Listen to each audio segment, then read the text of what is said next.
அப்போஸ்தலருடைய உபதேசம் என்று தெளிவாக வேதாகமத்தில் எழுதப்பட்டிருக்கிறது. அப்போஸ்தலருடைய உபதேசத்தில் தான் நம்ம என்ன செய்யணும்? வளர வேண்டும், வளர்க்கப்பட வேண்டும். ஸோ இந்த அப்போஸ்தலருடைய உபதேசம் என்னால் என்ன? அதான் முதல் காரியம். வாசிங்க, கலாத்தியர் 1ஆம் அதிகாரம் 8-9 வசனங்கள். கலாத்தியர் 1ஆம் அதிகாரம் 8-9 வசனங்கள்.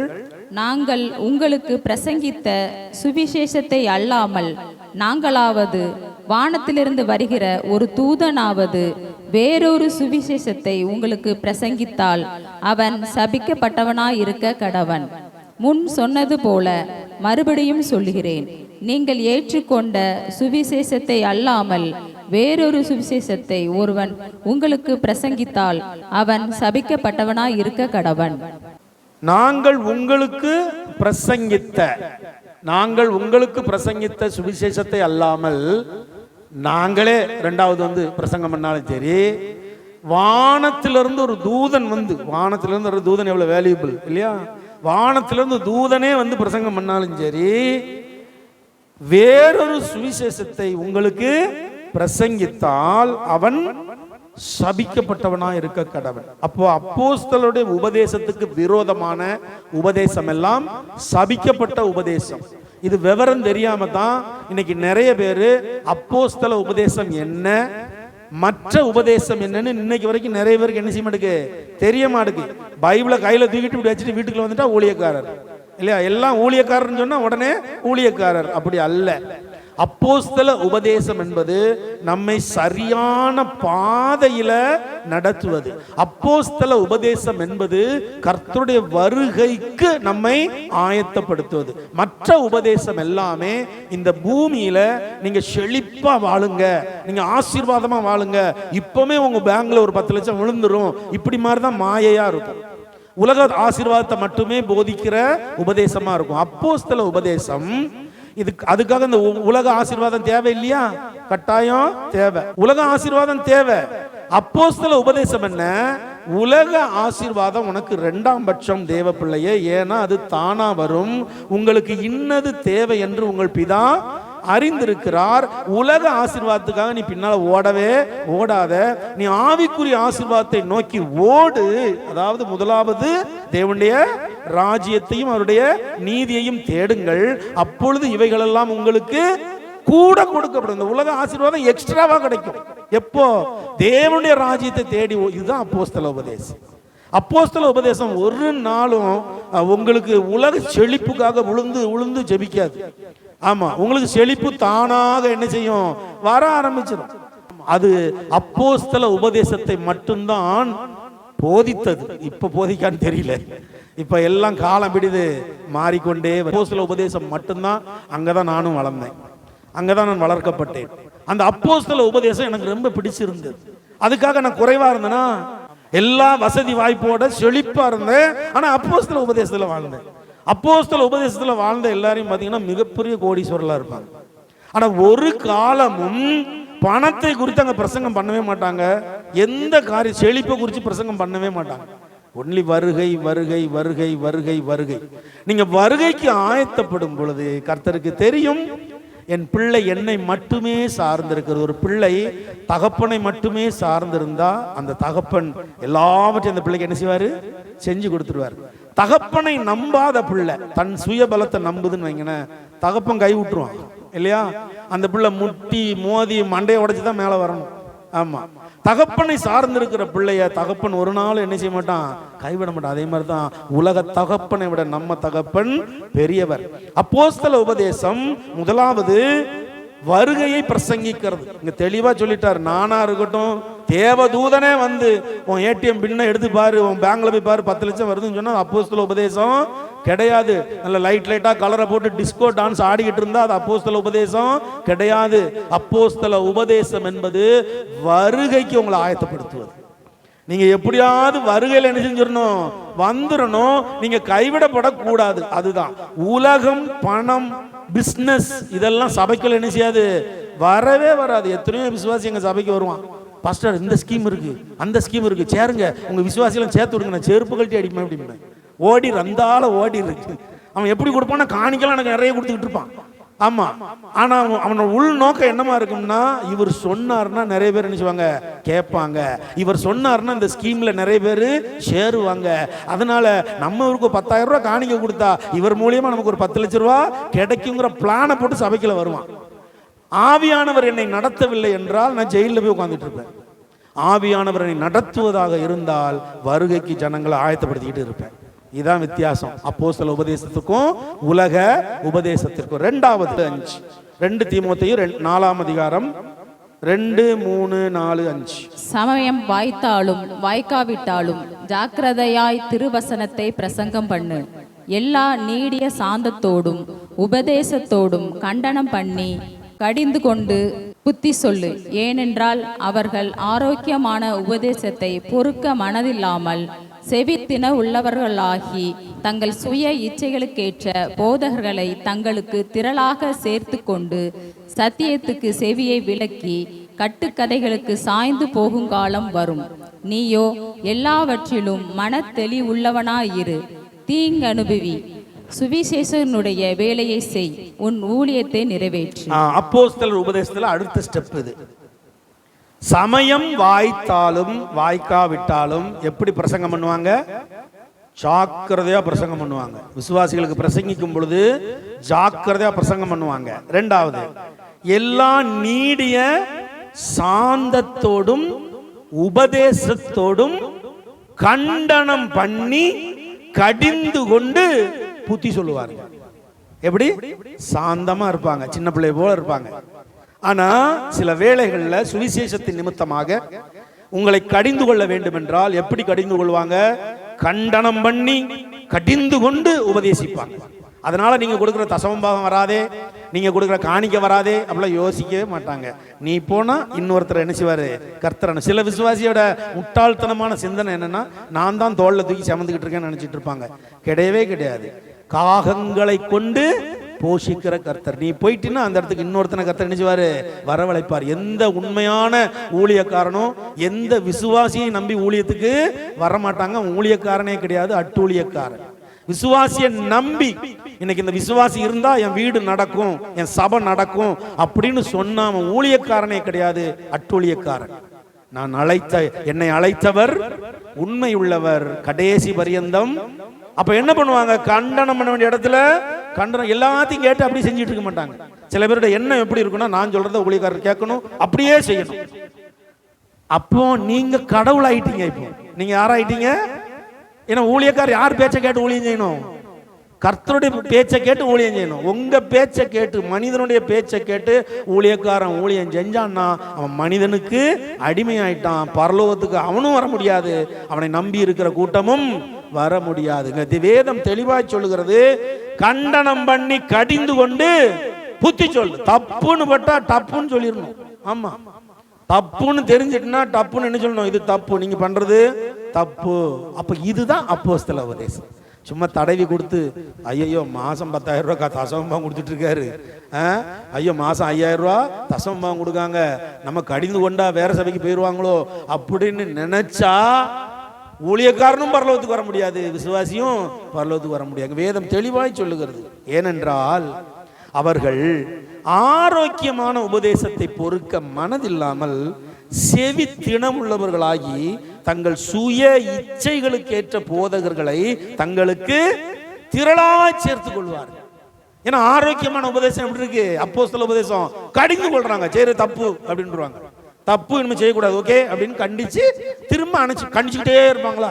அதுவும் தப்பு. ஒரு ஆளை திட்டிக்கிட்டே இருக்கிறது என்னது? தப்பு. கடிந்து கொள்ளணும், அவங்க மனம் திரும்புறது தெரியும், உடனே என்ன செய்யணும்? அரவணைத்துக் கொள்ள வேண்டும். ஆனா சிலர் என்ன பண்ணுவாங்க?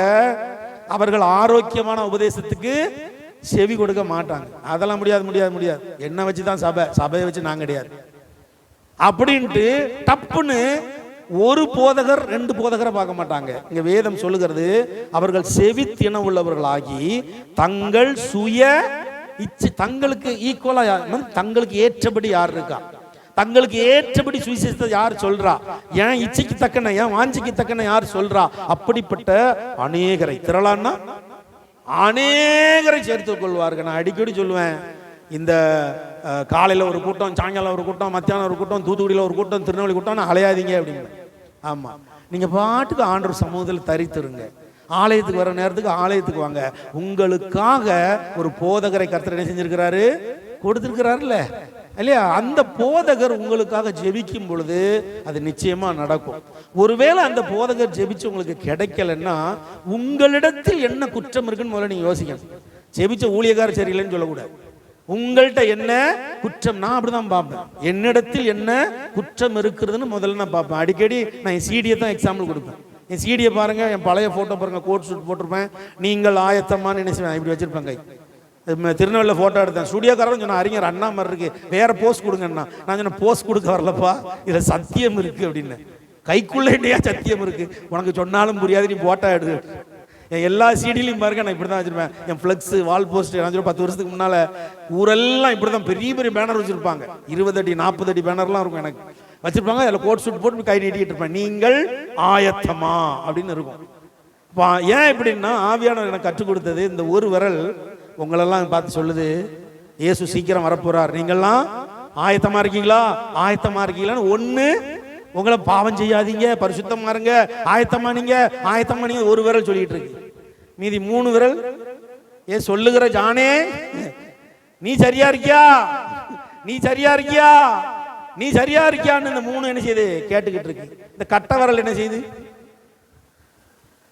இந்த கட்ட விரல் என்ன செய்யுது, உங்களையும், அதாவது சத்தியத்தை கேட்கிற உங்களையும், சத்தியத்தை சொல்லுகிற என்னையும், நியாயம் தீர்க்கிற நியாயாதிபதியை நோக்கி பார்க்கிறது, கர்த்தரை நோக்கி பார்க்குது.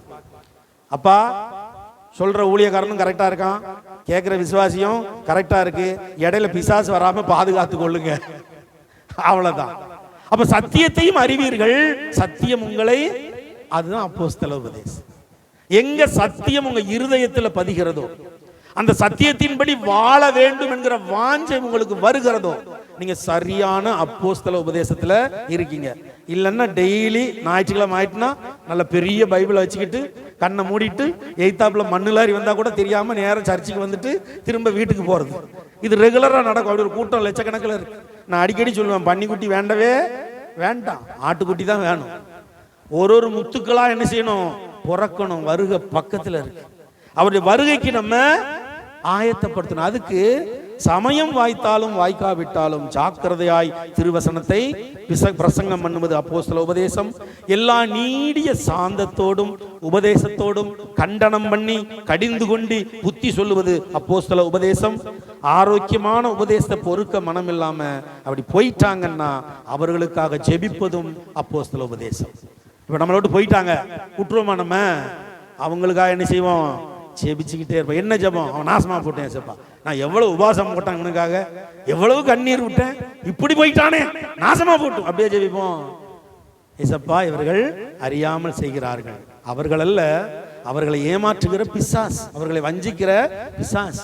அந்த பிசாசின் கரத்திலிருந்து அந்த பிள்ளைகளை எப்படியாவது தப்புவீங்கப்பா. ஒளிவமலை ஜெப கூடாரத்துக்கு தான் வரணும்னு கிடையாது, நல்ல ஒரு ஆவிக்குரிய சபைக்கு போட்டு ஏசப்பா எப்படியாவது அந்த பிள்ளைகளை ஆசீர்வதி. இன்னைக்கு வரைக்கும் நம்ம விட்டு போனவர்களுக்காக நம்ம என்ன செய்யறோம், ஜெபிச்சுக்கிட்டே இருக்கோம். அந்த ஜெபத்தை கேட்டு சிலரை கர்த்தர் என்ன செய்றாரு, ரிட்டனும் கொண்டு வருவார். ஆமா, நம்ம அவங்கள ஜெபத்தை நம்ம அவங்களுக்கு விடுறதே கிடையாது, அவங்களுக்காக வைராக்கியம் பாராட்டுறதும் கிடையாது. நீயும் எல்லாவற்றிலும் மன தெளிவுள்ளவனாயிரு, தீங்கு அனுபவி, சுவிசேஷனுடைய வேலையை செய், உன் ஊழியத்தை. இதுதான் அப்போஸ்தல உபதேசம். அப்போஸ்தல உபதேசத்துல என்ன வரும், மன தெளிவா இருக்கணும். இவங்க சொல்றதையும் கேட்டு அவங்க சொல்றதையும் கேட்டு முடிவெடுக்க முடியாம குழம்பி ஐயோன்னு நின்னா அது அப்போஸ்தல உபதேசம் கிடையாது. நீங்க சொல்றதையும் கேட்கும், இவங்க சொல்றதையும் கேட்கும், குடும்பத்துல மனைவி பிள்ளைகள் சொல்றதையும் கேட்கும், எல்லாரும் சொல்றதையும் கேட்டுட்டு உள்ள போய் ஆண்டவர்கிட்ட கேட்கும், கர்த்தாவே என்ன முடிவெடுக்கணும். இல்ல ஆன் த ஸ்பாட்லயே நீங்க சொல்றதையும் கேட்கும், இவங்க சொல்றதையும் கேட்கும், ஆன் த ஸ்பாட் ஆவியானவர் பேசுவார், இதைத்தான் நீ செய்ய வேண்டும் பார். அதை செய்வது அப்போஸ்தல உபதேசம். அடுத்தது, அப்படி செய்யும் போது கொஞ்சம் தீங்கு வரும், கொஞ்சம் கஷ்டம் வரும், கொஞ்சம் பாடு வரும், கொஞ்சம் அவமானம் வரும், தீங்கு வரும். அதை அனுபவிப்பதும் அப்போஸ்தல உபதேசம். தீங்கு வேண்டான்னு அப்போஸ்தல உபதேசம் சொல்லவே சொல்ல. தீங்கு வருதா, இந்த தீங்கையும் ஆசீர்வாதமாக என் தேவன் மாற்றுவார்ங்கிற விசுவாசம் அப்போஸ்தல உபதேசம் கொடுக்கும். அடுத்து, சுவிசேஷனுடைய வேலையை செய், உன் ஊழியத்தை நிறைவேற்ற. அப்படி நிறைவேற்றினா பரலோகம் நிச்சயமா நமக்கு இருக்கு. அடுத்து அப்போஸ்தல உபதேசம். அப்போஸ்தல உபதேசம் மட்டும் தான் நம்ம பார்த்துக்கிட்டு இருக்கோம். நிறைய இருக்கு, ஆனால் நேரம் இல்லை. அந்த ஒன்றை தான் இன்னைக்கு பார்ப்போம். நம்ம எபிரேயருக்கு எழுதின நிருபம் 10ஆம் அதிகாரம் 25, 26, 27 வசனங்களை வாசிங்க. சபை கூடி வருதலை சிலர் விட்டு விடுகிறது போல நாமும் விட்டு விடாமல் ஒருவருக்கொருவர் புத்தி சொல்ல கடவோம். நாளானது சமீபித்து வருகிறதை எவ்வளவாய் பார்க்கிறீர்களோ அவ்வளவாய் புத்தி சொல்ல வேண்டும். சத்தியத்தை அறியும் அறிவை அடைந்த பின்பு நாம் மனப்பூர்வமாய் பாவம் செய்கிறவர்களாய் இருந்தால் பாவங்களின் நிமித்தம் செலுத்தத்தக்க வேறொரு பலி இனி இராமல் நியாய தீர்ப்பு வரும் என்று பயத்தோடே எதிர்பார்க்குதலும் விரோதிகளை பற்றிக்கும் கோபாக்கினையுமே இருக்கும். இந்த ஒன்று தான் எனக்கு பயமா இருக்கும். நம்ம சபைக்கு வந்துட்டு அப்போஸ்தல உபதேசத்தை கேட்டுட்டு அப்போஸ்தல உபதேசத்தை சில கடிந்து கொள்ளி புத்தி சொல்லும் போது கோவப்பட்டுட்டு போயிடுவாங்கல்ல, அவங்கள குறிச்ச ஒரே ஒரு பயம், அப்படிப்பட்டவர்களை தேவன் எங்க ஒப்பு கொடுக்கிறாராம்? நியாய தீர்ப்புல கோபாக்கினைக்கு. நியாய தீர்ப்புல அங்க பனிஷ்மெண்ட் என்னன்னு எழுதியாச்சு. அப்ப மேல எழுதியிருக்கு, சபை கூடி வருதலை சிலர் விட்டு விடுகிறது போல நாமும் என்ன செய்யக்கூடாது. சிலரோட தவறான எண்ணம் என்ன தெரியுமா? ஞான ஸ்நானம் எடுத்துட்டா எல்லாம் முடிஞ்சு போச்சு, ஞான ஸ்நானம் எடுத்துட்டோம் பரலோகம் கன்ஃபார்ம். இப்படி தப்பா புரிஞ்சிருக்காங்க. ஞான ஸ்நானம் எடுத்த உடனே பரலோகம் கன்ஃபார்ம் கிடையாது, அது ஹால் டிக்கெட். ஞான ஸ்நானம் என்னது? Hall ticket. எக்ஸாம் சென்டருக்கு நீங்க போகணும், எக்ஸாம் எழுதணும், அது நல்ல எக்ஸாமா பதில் எழுதணும், அப்பதான் நீங்க யாரு பாஸ் ஆக முடியும். அப்ப ஞானஸ்நானம் எடுத்த உடனே நீங்க பரலோகத்துக்கு போயிடணும் மூடத்தனமா நம்பிக்கை இருக்கக்கூடாது. ஞானஸ்நானம் எடுப்பது உங்களுக்கு ஹால் டிக்கெட் மட்டும்தான்.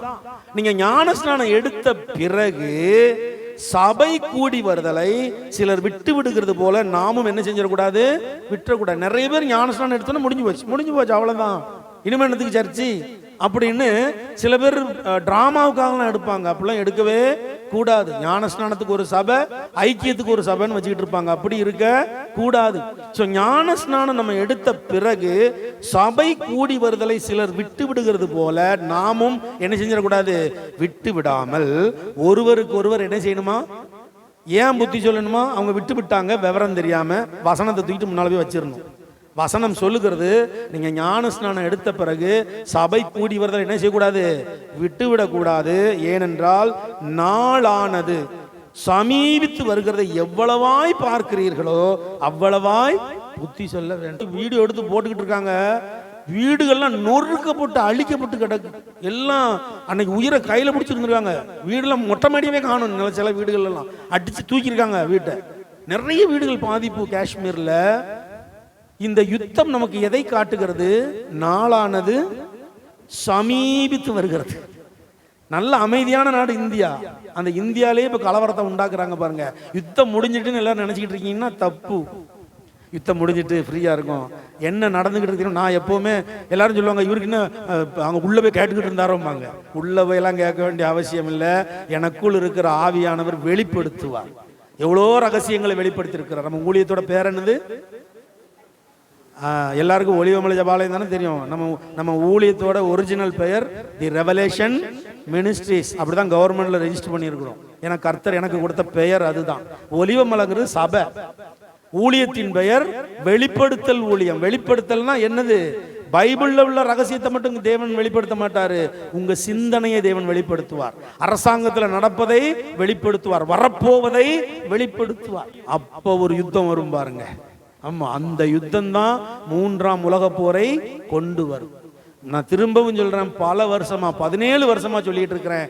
என்னைக்கு 3ஆம் உலக போர் வருகிறதோ தேவ பிள்ளைன்னு எல்லாத்தையும் விட்டுட்டு, வசனம் சொல்லுகிறது, வயலில் இருக்கிறவன் திரும்பி பார்க்காம எல்லாத்தையும் விட்டுட்டு அப்படியே ஓடு. மணவடையில இருக்கிற பொண்ணு மாப்பிளையும் கல்யாணமாவது மண்ணாவது போடா அப்படின்ட்டு ஓடு. வசனம் இருக்கு. என்னைக்கு 3ஆம் உலக போர்னு அறிவிப்பு வருதோ எல்லாத்தையும் விட்டு, உன் வீடு உன் கூட வராது, உன் கார் வராது, உன் சொத்து வராது, உன் சுகம் வராது, ஒண்ணுமே நம்ம கூட வராது. ஏசப்பான்னு சர்ச்சில் வந்து முழங்கால் போட்டுற வேண்டியதான்.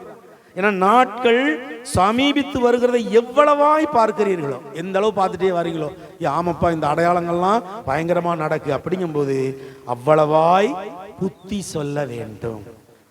சபைக்கு வராம இருக்கிறவங்கள பார்த்து என்ன செய்யணும்? புத்தி அந்த ஒளிஞ்சு போன்னு விட்டுறக்கூடாது. இல்லையா? அதுவும் கர்த்தருடைய பிள்ளை. 99 ஆட்டை விட்டுட்டு ஒரு ஆடை தேடி போனவர் இயேசு இல்லையா?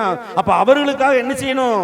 ஜெபிக்கணும். சத்தியத்தை அறிவை அடைந்த பின்பு நாம் மனப்பூர்வமாய் பாவம் செய்கிறவர்களாய் இருந்தால் பாவங்களின் நிமித்தம் செலுத்தத்தக்க வேறொரு பலி இனி இராமல். அப்ப நான் ஏற்கனவே ஸ்டடியில உங்களுக்கு சொல்லியிருக்கேன், நீங்க ஞான ஸ்நானம் எடுத்த உடனே உங்க பாவங்கள் என்ன செய்யப்படும்?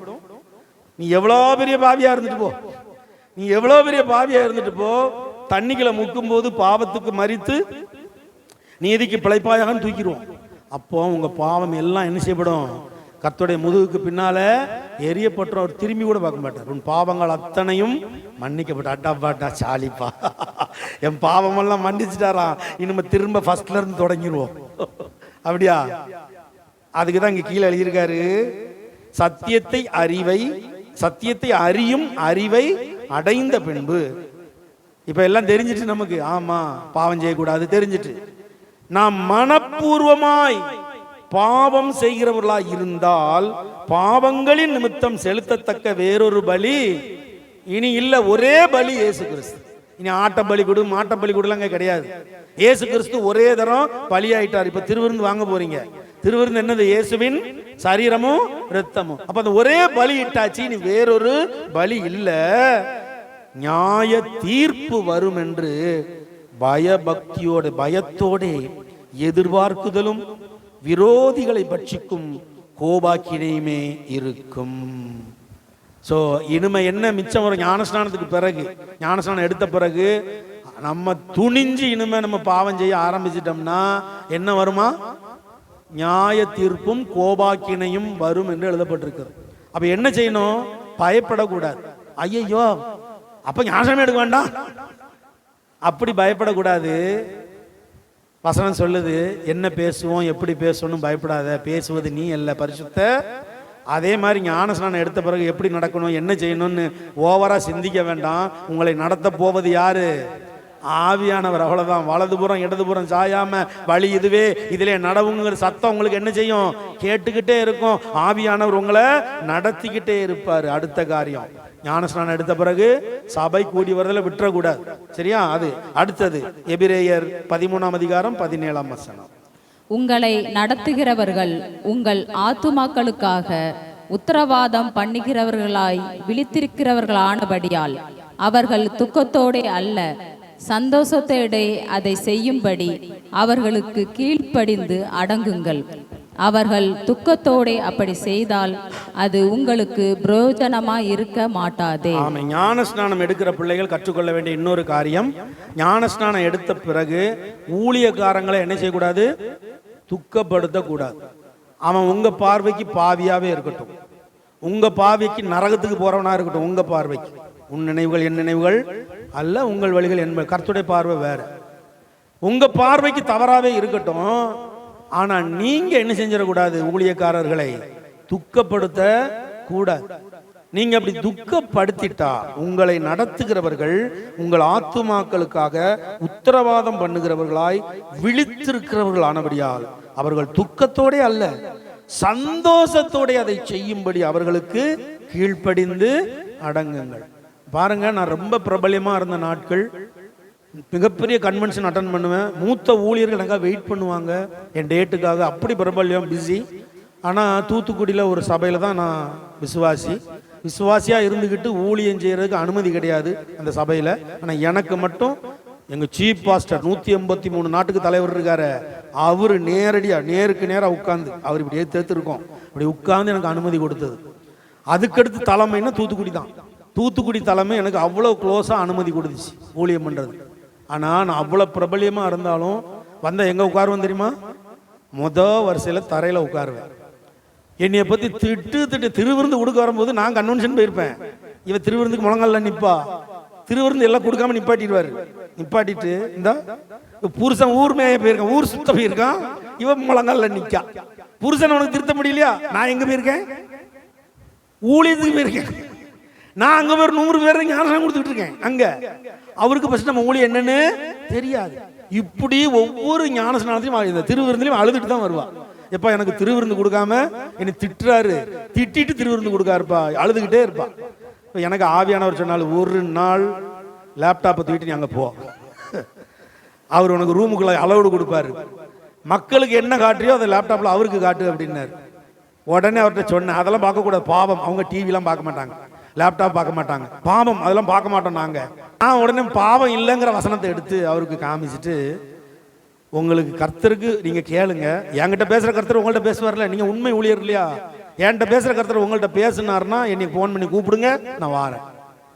அவர் எப்படி கூப்பிட்டாரு தெரியுமா? ஃபோன் பண்ணி என்னைய தூத்துக்குடி மாவட்டத்தில் 28 சர்ச் இருக்கு. நம்ம தூத்துக்குடியில் 28 சர்ச் பாஸ்டர், அசிஸ்டன்ட் பாஸ்டர், ஊழியக்காரிகள், மதர்ஸ் எல்லாரையும் கூப்பிட்டு ஒரு 250 பேரை என் முன்னால் உட்கார வச்சிட்டார். இதே மில்லர்புரத்தில் ஒரு 250 பேரை என் முன்னால் உட்கார வச்சாச்சு. பாருங்க, அந்த சபையில் டிவி பார்க்க கூடாது. ஆனால் நான் என்ன பண்ணேன், பெரிய திரையை கட்டி இந்த ப்ரொஜெக்டரை கொண்டு போய், இதுக்கு முந்தின ப்ரொஜெக்டர் கொண்டு போய் எல்லா ஊழியக்காரங்களும் உட்கார வச்சிருக்கு. எனக்கும் அவருக்கு தான் சேரு, இதெல்லாம் தர உட்கார. அவ்வளவு ஊழியக்காரங்க. நம்மள மனுஷனாவே மதிக்க மாட்டான், விசுவாசிய மனுஷனாவே மதிக்க மாட்டான். 250 பேருக்கு மேல இருக்காங்க தூத்துக்குடி மாவட்டத்தில் உள்ளவங்க. அதுல நாகர்கோயில இருந்து வந்திருக்காங்க. நான் உட்கார்ந்து பிரசங்கம் ஓடுது. எப்போ? நைட்டு 10 மணிக்கு தொடங்கின பிரசங்கம் விடிய காலம் 3 மணிக்கு தான் முடிச்சேன். அபிஷேகத்துல உருண்டாங்க பாருங்க ஊழியக்காரங்க. விடிய காலம் 3 மணிக்கு அவ்வளவு ஊழியக்காரங்க. வெளி ஊழியக்காரனை மதிக்க மாட்டாங்க அவங்க எல்லாம். ஆமா, உள்ளே விட மாட்டான், நீ பாவிம்பாங்க. ஆனா விடிய காலம் 3 மணி வரைக்கும் பிரசங்கம் ஓடுது. படக்காட்சிகளுக்கு மேல படக்காட்சியை போட்டு காட்டுறேன், எல்லாம் மிரண்டாங்க. அதுக்கு வேற என்ன நடந்துச்சு, எந்த கன்வென்ஷன், அதாவது அவங்க கன்வென்ஷன்லாம் எப்படி இருக்கும், ரொம்ப பிரம்மாண்டமா இருக்கும். அந்த கன்வென்ஷன் எல்லாம் இனி சாட்சி சொல்ல கூப்பிடுவாங்க. ஸ்டேஜில் ஏற்றி சாட்சி, என் கையில் மைக்க கொடுப்பாங்க. ஆண்டவர் அப்படியே மாத்தினார் பாருங்க. ஆனால் அவ்வளவு வந்த பிறகு நான் எப்படி இருப்பேன் தெரியுமா? நான் எப்படி இருந்தேன் கடைசி வரைக்கும்? ஐயா காலுக்கு கீழே தான் இருப்பேன். எங்கள் ஐயா காலுக்கு கீழே தான் உட்காருவேன். நம்ம இந்த வீட்டுக்கு பல தடவை வந்திருக்காரு, எங்கள் வீட்டுக்கு பல தடவை வருவார். யாரை திட்டுனாரோ அதே ஐயா இந்த வீட்டுக்கு பல தடவை வந்திருக்காங்க. வந்து ஆண்டவர் என்ன புதுசாக பேசினார் சொல்லு. இல்லை இதை எத்தனை, நான் 50 தடவை முழங்காலே படிச்சிருக்கேன், ஒரு மண்ணு வழங்க மாட்டேன். நீ எப்படி இப்படிலாம் சொல்ற, உனக்கு எப்படி தெரியுது? நான் எந்த பைபிள் காலேஜ் போனேன்? ஒரு பைபிள் காலேஜும் போல. எப்படி தெரியுது அப்படின்னா, ஏதோ கர்த்தர் சொல்றாரு நான் சொல்றேன், ஆனா அத்தனை உண்மை தெரியுமா அப்படின்னு சபையில பிரசங்கத்துல சொல்லுவாரு. ஆமா, அவன் சீடி விற்காம, நம்ம சீடியை விற்பாருங்க, நம்ம சீடியை வாங்க சொல்லுவார் அவங்கள மக்களை, சீடி எல்லாம் வாங்க அப்படின்பாரு. கடைசி வரைக்கும் நான் எப்படி இருந்தேன், ஒரு நாள் கூட என் தகப்பனை, என் ஆவிக்குரிய தகப்பனை நான் துக்கப்படுத்தின. அவர் அப்படி திட்டிருக்காரு. எங்க அம்மச்சி பெரம்பு வச்சு நீ அடிச்சிருக்காங்க. ஆமா, பெரம்பு வச்சு அடிப்பாங்க. இந்த காலத்துல விசுவாசியில் அடிக்க முடியுமா? ஆமா, அப்படிலாம் கீழ்ப்படிஞ்சு கீழ்ப்படிஞ்சு கீழ்ப்படிஞ்சு கீழ்ப்படிச்சு இருந்ததுனால தேவன் உலகத்தை எனக்கு கீழ்ப்படிய பண்ணினார். எனக்கு வசனத்தை கொடுத்தார். நீ உயிரோடு இருக்கும் நாளெல்லாம் ஒருவன் உனக்கு முன்பாக எதிர்த்து நிற்பது. இன்னைக்கு வரைக்கும் நடக்கு. இன்னைக்கு நீ எதிர்த்து நிற்க ஆள் கிடையாது. ஆமா, ஒரு பார்வை பார்த்தா உட்காந்துருவாங்க, முகத்தை பார்த்து பேச முடியாது அவங்களால. என்ன சில பேர் சொல்லுவாங்க, என்ன மேக்கப்பியா போட்டுரு, எப்போ பார்த்தாலும் கலகலானே இருக்கிற, நான் பவுடர் கூட போட மாட்டேன்பா. அது எப்படி வருது? ஆவியானுடைய பிரசன்னம். ஸோ உங்களை நடத்துகிறவர்கள், ஊழியக்காரர்கள், அவங்கள நீங்க பார்க்காதீங்க, அவங்களுக்குள்ள இருக்கிற பரிசுத்த ஆவியானவரை பார்த்து அவங்க சொல்றதுக்கு என்ன செய்யணும்? கீழ்ப்படிணும். உங்களுக்கு தப்பா தெரியலாம், பாஸ்டர் என்ன முட்டாத்தனமா சொல்லிட்டு இருக்காரு அப்படின்னு. ஆனா அவர் சொல்றாருன்னா அதுல ஏதோ காரியம் இருக்கு. அதுக்கு என்ன செய்யணும்? கீழ்ப்படியணும். கடைசியா ஒன்று வாசித்துருவோம். மல்கியா 3ஆம் அதிகாரம் 8-10. ஞான ஸ்நானம் எடுத்த பிறகு நீங்க வாழ்கிற முறையே உங்களுக்கு சொல்லி கொடுத்துட்டு இருக்கேன். இது கடைசி பாயிண்ட், முடிச்சிடுறேன். மனுஷன் தேவனை வஞ்சிக்கலாமாம், நீங்களோ என்னை வஞ்சிக்கிறீர்கள். எதிலே உம்மை வஞ்சித்தோம் என்கிறீர்கள்? தசமபாகத்திலும் காணிக்கைகளிலும் தானே. என் ஆலயத்தில் ஆகாரம் உண்டாயிருக்கும்படி தசம பாகங்களை எல்லாம் பண்டகசாலையிலே கொண்டு வாருங்கள். அப்பொழுது நான் வானத்தின் பலகணிகளை திறந்து இடம் கொள்ளாமற் போகும் மட்டும் உங்கள் மேல் ஆசீர்வாதத்தை வருஷிக்க மாட்டேனோவென்று அதனால் என்னை சோதித்து பாருங்கள் என்று சேனைகளின் கர்த்தர் சொல்லுகிறார். என்னை சோதித்து பாருங்கள் அப்படின்னு வேற யாராவது சொல்றாங்களா? எல்லாரும் என்ன சொல்லுவாங்க? எங்க சாமி எங்களை சோதிச்சுட்டு அப்படிம்பாங்க. நம்ம சாமி என்ன சொல்றாரு? மனிதனாகிய நீ கடவுளாகிய என்னை சோதித்து பார், இடங்கொள்ளாமல் போகும் மட்டும் உன்னை நான் ஆசீர்வதிக்கிறேனா இல்லையா என்று. வானத்தின் பலகணிகளை திறந்து இடங்கொள்ளாமல் போகும் மட்டும் உங்கள் மேல் ஆசீர்வாதத்தை வருஷிக்கிறேனா, அதாவது அனுப்புகிறேனா இல்லையா என்று என்னை சோதிச்சுப்பார். எப்போ? வானத்தின் பலகணிகளை திறந்து அளவில்லாத ஆசீர்வாதம் எப்ப கொடுப்பாராம்? 8வது வசனம் சொல்லுகிறது, மனுஷன் தேவனை வஞ்சிக்கலாமா? பாருங்க, தேவனையே வஞ்சிக்கான். எப்பேற்பட்ட ஆளா இருப்பான். மனுஷன் தேவனை வஞ்சிக்கலாமா? நீங்களோ என்னை வஞ்சிக்கிறீர்கள். எதிலே உண்மை வஞ்சித்தோம்? நான் தான் எல்லாத்திலையும் கரெக்டா இருக்கேன். சர்ச்சுக்கு வரேன், காணிக்க கொடுக்குறேன், ஜெபம் பண்றேன், ராபோஜன் எடுக்கேன், எல்லாத்திலையும் கரெக்டா தானே இருக்கேன் அப்படின்னு கேட்கான். எதிலே உண்மை வஞ்சித்தோம் என்கிறீர்களா? தசம பாகத்திலும் காணிக்கையிலும் தான். நிறைய மக்களுக்கு தெரியாத ரகசியம், தெரிஞ்சும் அதை செய்ய முற்படாத ரகசியம் தசம பாகம். கடன் பாரத்தில் இருக்கீங்களா? குடும்ப பிரச்சனையா? பலவித சோதனைகளா? பிள்ளைகள் கீழ்ப்படியிலையா? கணவன் குடிகாரனா? ஏதாவது ஒரு காரியம் உங்களுக்கு தப்பு தப்பா நடந்துகிட்டே இருக்கா? நீங்க ஒரு நிமிஷம் யோசித்து பாருங்க. மனிதன் தேவனை வஞ்சிக்கலாமா? நீங்களோ என்னை இந்த வஞ்சனைங்கிற வார்த்தை எவ்வளவு பெரிய பயங்கர வார்த்தை. வஞ்சிப்பதுங்கிறது பயங்கரமான வார்த்தை. வஞ்சிக்கிறீர்கள். எதிலே உம்மை வஞ்சித்தோம் என்கிறீர்கள்? தசம பாகத்திலும் காணிக்கை. தசம பாகம்னா என்ன அர்த்தம்? எவ்வளவு? 10ல் 1 பங்கு. இப்ப 1000 ரூபாய் சம்பளம் வாங்குவாங்க. இதுல காமெடி என்ன தெரியுமா? சில பேருக்கு வேலையே இருக்காது. வந்து வேலை வேணும், ஜெபம் பண்ணுங்கம்பாங்க. கண்ணீரோட ஜெபிப்போம். கர்த்தர் நல்ல சம்பளத்தில் என்ன செய்வாரு? வேலையை கொடுத்துருவார். மாசம் 10,000 ரூபாய். மொத்தம் மாசம் 1000 ரூபாய் தசம பாகம் சரியா வந்துடும். அடுத்த மாசம் கொடுத்தது பார்த்தா எப்பவுமே ஆண்டு ரட்டத்தனே ஆசீர்வதிப்பார்ல. சம்பளம் 20,000 ஆயிரும். 2000 ரூபாய் தசம பாகம். டக்குன்னு 40,000 மாறிடும். 4,000 ரூபாய் தசம பாகம். டக்குன்னு 1 லட்சம் ஆயிரும். இப்போ கொஞ்சம் மண்டே சொல்லிவாங்க. 10,000 கொண்டு சபையில் கொடுக்குவான். என்னைய மாதிரி 10 பேர் கொடுத்தா பாஸ்டர் கோடீஸ்வரர் ஆயிடுவாரு. அதுக்கு நான் என்ன செய்ய போறேன்? இருக்கிற ஏழைக்கெல்லாம் அவன் சத்தியத்தங்க தான் மீறுவாங்க. அதுக்கு வசனம் இருக்கு. ஏழைகளுக்கு உதவி செய்யலாம். தசம பாகத்திலிருந்து எடுத்து குட்டுக்கவே கூடாது. அதுக்கு பெரிய பனிஷ்மெண்ட். அதை நான் சொல்லலை நிறைய பேருக்கு. நான் அது பெரிய பனிஷ்மெண்ட். ஆமா, இப்ப தசம பாகம் முழுவதும் நீங்க எந்த நிலத்தில் விதைக்கப்பட்டிருக்கிறீர்களோ அந்த நிலத்தில் தான் கனி கொடுக்க வேண்டும். நீங்க எந்த நிலத்தில் ஞானஸ்நானம் பெற்ற பிறகு நீங்க எந்த நிலத்துல விதைக்கப்படுறீங்க? ஒலிவமலை செபக்கூடாரத்தில் விதைக்கப்படுறீங்க. அப்ப உங்க தசம பாகம் எங்க வரணும்? ஒலிவமலைக்கு தான் வரணும். ஏன்னா ஞான ஸ்நானம் என்பது நீங்க விதைக்கப்படுவது. உங்களை முக்கியம் இல்ல. அப்ப நீங்க விதைக்கப்பட்ட பிறகு அங்கதான் தசம பாகத்தை காணிக்க நீங்க இஷ்டத்துக்கு கொடுக்கலாம். 90% யார்கிட்ட இருக்கு? உங்கள்ட்ட தான் இருக்கு. நான் தசம பாகத்தை கொடுத்து பெரும்பாலும் பேச மாட்டேன். ஆனா ஞான ஸ்நானம் ஆராதனையும் சொல்லி கொடுக்கலன்னா தெரியாமே போயிடும் இல்லையா? அப்ப தசம பாகம் என்பது அது உண்மை. அது எப்படி எடுக்கணும்? உச்சிதமா எடுக்கணும். ஆண்டவருக்கு எப்படி எடுக்கணும்? சில பேர்லாம் காணிக்கப்பட்டி இந்த எண்ணம் போது தான் தெரியும் எனக்கு. அவங்களுக்காக செபிப்பேன். யாருனே 10 ரூபா நோட்டை 10 ஒட்டு போட்டிருப்பாங்க. ஆமா, இல்ல 10 ரூபா ஓட்டை இப்படி திறந்து பார்த்தோம்னா இங்க இருந்து இலங்கை தெரியும். அப்படியே அப்படிலாம் செய்யவே கூடாது. கர்த்தருக்கு கொடுப்பது. ஆபேலும் காணிக்க கொடுத்தான், காயினும் காணிக்க கொடுத்தான். யார் காணிக்க கர்த்தர் ஏற்றுக்கொண்டார்?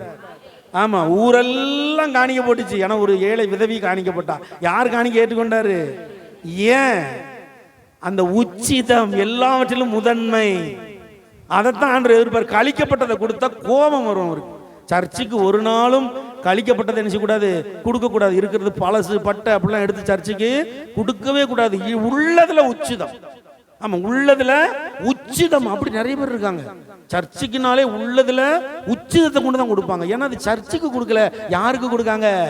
தேவனுக்கு கொடுக்கறாங்க. அப்படி கொடுக்கும் போது தேவன் என்ன செய்கிறாராம்? வானத்தின் பலகணிகளை திறந்து இடங்கொள்ளாமல் போக மட்டும் உங்கள் மேல் ஆசீர்வாதத்தை வருஷிக்க மாட்டேனோ என்று அதனால் என்னை. அப்ப தேவனை வஞ்சிக்கவே கூடாது. 10 லட்சம் இன்னைக்கு இருக்கிறாங்க. நான் பேர் சொல்ல விரும்பல. இன்னைக்கும் தசம பாகத்துல ரொம்ப கரெக்டா இருக்க பிள்ளைங்க இருக்காங்க. மாசம் மாசம் கூடிக்கிட்டே இருக்கு தசம பாகம். ஆமா, நான் சந்தோஷப்பட்டு அவங்களுக்காக இன்னும் என்ன செய்யறேன்? பணத்துக்காக அல்ல, அவங்க உண்மைக்காக. ஆமா, இன்னைக்கு உண்மைக்காக. அப்ப தசம பாகத்துல உண்மையா இருக்குன்னா அவங்க சொல்ற சாட்சி அது. நான் உண்மையா இருக்கும் பாஸ்டர், அதுல தசம பாகத்துல உண்மையாக இருக்கிறோம்.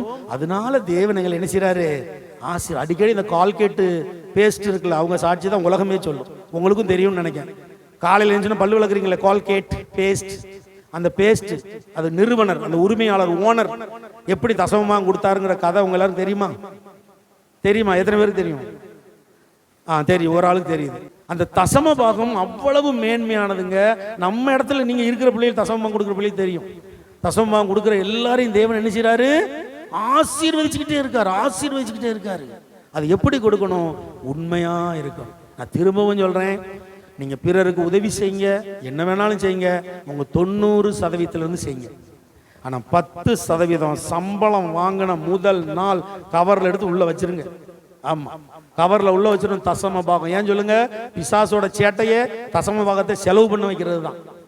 எல்லாத்தையும் செலவு பண்ணிட்டு தசம பாகத்தை எடுக்க வச்சிருவான். அதனால என்ன பண்ணணும்? தசம பாகம் எடுத்து சம்பளம் வந்த உடனே தசம பாகத்தை வாங்கி கவர்ல வைக்கணும். சபையில ஊழியக்காரர்கிட்ட கொடுத்துடணும். இது ஊழிய வளர்ச்சிக்கு அல்ல. தசம பாகம் யாருக்காக கொடுக்கணும், எதுக்காக கொடுக்கணும் கேட்டு முடிச்சிடுறேன். தசம பாகம் கர்த்தருக்காக கொடுக்கணுமா, சபைக்காக கொடுக்கணுமா, ஊழியத்துக்காக கொடுக்கணுமா, ஊழியருக்காக கொடுக்கணுமா, யாருக்காக தசம பாகம் கொடுக்கணும்? உங்களுக்காக தான். நீங்க ஆசீர்வதிக்கப்பட வேதம் சொல்லுகிறது, அப்பொழுது நான் வானத்தின் பலகணிகளை திறந்து இடங்கொள்ளாமல் போக மட்டும் உங்கள் மேல் அந்த உங்கள் மேல் ஆசீர்வாதத்தை வருஷிக்க மாட்டேனோ என்று அதனால் என்னை நீங்க சோதிச்சு பாருங்களேன். ஆமா, 5 லட்சம் வந்த 50,000 தசமமா எடுத்து வைங்க, சோதிச்சு பாருங்க. எவ்வளவுக்கு உங்களுக்கு ஆசீர்வாதத்தை தேவன் பெருக செய்கிறாரோ அவ்வளவுக்கு தசம பாகத்தில் நீங்க உண்மையா இருந்தா ஒரு பிரச்சனை வராம, ஒண்ணுமே இல்லாத நாட்கள்ல கூட தேவன் உங்களை உச்சிதமா நடத்துவார். நானே சாட்சியா இருக்கேன், என்னை போல் நிறைய பேர் சாட்சியா இருக்கிறாங்க. அதை நம்புங்க. முதல்ல அந்த தசம பாகம் என்பது நீங்க சபைக்கு கொடுக்கல, நீங்க ஊழியத்துக்கு கொடுக்கல, உங்களுடைய ஆசீர்வாதத்துக்கு கொடுக்குறீங்க. என்னதான் பிரசங்கத்தை கேட்டாலும் உங்களுக்குள் ஒரு சத்தம் கேட்கும். அதை ஒரு புலம்பிக்கிட்டே இருப்பாரு. நம்ம என்ன செய்யணும்? நம்ம செய்யறத விட்டுறக்கூடாது. நம்ம அதை எடுத்து நம்ம இன்னும் நிறைய பேருக்கு என்ன செய்யலாம், அப்படி செய்யலாம், இப்படி செய்யலாம்னா அதுக்கு இன்னும் நிறைய வசனம் இருக்கு. நான் வரும் நாட்களில் சொல்றேன் உங்களுக்கு. அந்த தசம பாகம் என்பது முழுவதும் ஆபிரகாம் எல்லாவற்றிலும் தசம பாகம் கொடுத்தான் என்று ஆதியாகமம் 14:18 வசனத்தை போதிப்பாங்க, நாங்க புரிந்து கொள்வோம். ஆபிரகாம் எல்லாவற்றிலும் தசம பாகம் கொடுத்தான், எல்லாவற்றிலும் கொடுத்தான் தசம பாகம். அவனுக்கு ஆடு இருந்தா ஆட்டுல தசம பாகம், மாடு இருந்தா மாட்டுல தசம பாகம், வயல் இருந்தா வயல்ல தசம பாகம். இப்படி எல்லாவற்றிலும் அவன் தசம பாகம் கொடுக்கும் பொழுது தேவன் ஆபிரகாமை எப்படி ஆசீர்வதிச்சாரு? நிறைவாய் ஆசீர்வதிச்சார். நிறைய பேர் சொல்லுவாங்க பழைய ஏற்பாட்டில் தான் தசம பாகம், புதிய ஏற்பாட்டில் கிடையாதுன்னு சொல்லுவாங்க. அப்படி கிடையாது. இது புதிய ஏற்பாடு. இயேசு தன் வாயை திறந்து சொன்னது. வாசிங்க, லூக்கா 11:42. பரிசேயரே, உங்களுக்கு ஐயோ, நீங்கள் ஒருத்தலாம் மறுக்கொழுந்து முதலிய சகலவித பூண்டுகளிலும் தசம பாகம் கொடுத்து நியாயத்தையும் தேவ அன்பையும் விட்டு விடுகிறீர்கள். இவைகளையும் செய்ய வேண்டும், அவைகளையும் விடாதிருக்க வேண்டுமே. இயேசு நினைச்சா சொல்லியிருக்கலாம்ல, நீ அதெல்லாம் கொடுக்காத. ஒற்றளம் மறிக்கொழுந்து எல்லாத்துலயும், வீட்டில் ஒற்றளம் விளைஞ்சா அது, மறிக்குழந்து விளைஞ்சா அது, எல்லாத்துலயும் தசம பாகம் கொடுத்தாங்க பழைய நாடு. இப்பதான் இப்பெல்லாம் கிடையாது. இப்ப எல்லாம் அதெல்லாம் ஊழியக்காரங்களே வாங்க மாட்டாங்க, அதனால கொடுக்க மாட்டாங்க. ஆமா, ஊழியக்காரங்க 100 கிராம் சீனியை கொண்டு வந்திருக்கேன், அவன் விசுவாசத்துல கொண்டு வரான் 100 கிராம் சீனியை. நீ வாங்கி உன் வீட்டுல டீ போடு, கொடுத்தவனுக்கு ஆசீர்வாதம். இங்க ஆபிரகாம் ஆண்டவர் என்ன சொல்லி, இயேசு கிறிஸ்து சொன்னது, எப்ப பொருளினால் தசமமா கொடுக்க, பொருள் பணம் இதால நீ தசமமா கொடுக்க நல்லதுதான். ஆனா அன்பும் நீதியும் இல்லையே வந்துட்ட. இவைகளையும் செய்ய வேண்டும், அவைகளையும் விடாதிருக்கு. அப்படின்னா என்ன அர்த்தம்? நீ நீதி, அன்பு, நியாயம் எல்லாம் செய்யணும், அதே நேரத்தில் தசம பாகமும் கொடுக்கணும். இது யார் சொல்லியிருக்கா? ஏசப்பா சொல்லி இருக்கிறாங்க. தேசத்திலே நிலத்தின் வித்திலும் விருட்சங்களின் கனியிலும் தசமபாகம் எல்லாம் கர்த்தருக்கு உரியது, அது கர்த்தருக்கு பரிசுத்தமானது. வேற எந்த பொருளையும் எந்த காரியத்தையும் தேவன் பரிசுத்தமானதுன்னு சொல்லலங்க, உங்களே சொல்லல, நம்பாதன்னு தான் சொல்லியிருக்காரு. ஆனா நீங்க கொடுக்கிற தசம பாகத்தை தேவன் என்ன சொல்றாரு? பரிசுத்தமானதுன்னு சொல்றாரு. நீங்க கொடுக்கிற தசம பாகம் என்னதான்? அதே பரிசுத்தமானதை வசனம் சொல்லுகிறது, நாய்களுக்கு கொடாதிருங்கள்னு சொல்லப்பட்டிருக்கா?